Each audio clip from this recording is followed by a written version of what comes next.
and not on U.S. It has nothing to do with that. They've allowed both of them, Canada very much so. They've allowed millions and millions of people to come into our country that shouldn't be here. They could have stopped them, and they didn't. And they've killed 300,000 people last year. My opinion, have been destroyed by drugs, by fentanyl. The fentanyl coming through Canada is massive. The fentanyl coming through Mexico is massive.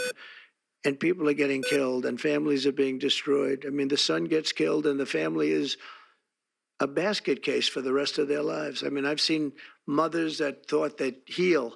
They never heal. They say it gets worse with time. It gets worse with time. They lose their boy, they lose their baby, they lose their young daughter to fentanyl poisoning. And I had that talk with President Xi the other day, too, of China. I said, we don't want that crap in our country. We got to stop it. I would have stopped it.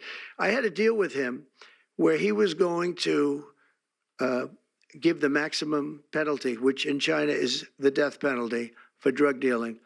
And he was all said he was going to give the maximum penalty to fentanyl dealers. If they send to the United States, they were going to get the death penalty. And of course, Biden didn't pick that up. I had that deal all done. It was all wrapped up. We were going to have it done. And then the election went, let's put it nicely, didn't go the proper way. I'm trying to be nice about it. It was rigged.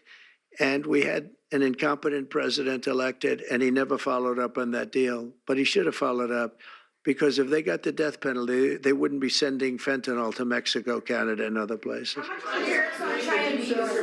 much will the We're thinking about that too. We're talking about a tariff of 10% on China based on the fact that they're sending fentanyl to Mexico and Canada. How soon on those tariffs? Probably February 1st is the date we're looking at. For Mexico and China, we're talking about approximately 25%. Update on the Gaza ceasefire, and are you planning to travel to the Middle East soon?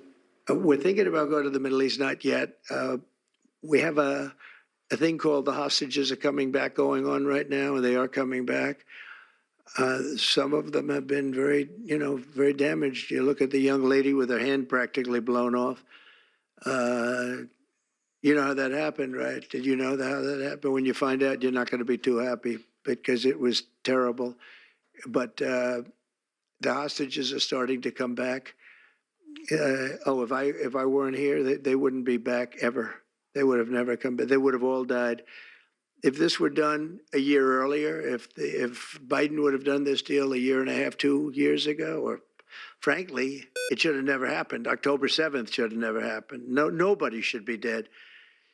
But through weakness, they allowed it to happen, and then it was a disaster from them. But you go back just 6 months ago, many of these young people were living. Young people don't die like that. They're just dying. And young people aren't dying at 22 and 23 years old. They don't die. But now they're dying, and you wonder why they're dying. They're being killed, and they have been killed. But they say 6 months ago, you would have had 11 more living hostages. Think of that. 6 months ago, but Biden couldn't get it done, and it was only the imposition that I put on as a deadline that got it done. But it's a very sad situation. It should have never happened. I'll tell you, 2 things should have never happened. 3 things: inflation should have never happened. It would have never happened, except for what they did to energy and their crazy spending. And Ukraine would have never happened. Never. By the way, Russia never would have gone into Ukraine. I had a very strong understanding with Putin that it would have never, ever happened. He disrespected Biden. Very simple. He disrespects people. He's smart. He understands. He disrespected Biden. And also, the Middle East would have never happened because Iran was broke. They had no money. They had no money for Hamas. They had no money for Hezbollah. It would have never happened. October 7th would have never happened, but it did happen. So this is the cards I've been given, and we're getting the hostages back. That would have never happened under Biden. They would have never come back. They were just dying not that slowly. They were dying or being killed, but that was what was happening. So are you going to keep sending weapons to Ukraine, or are you going to turn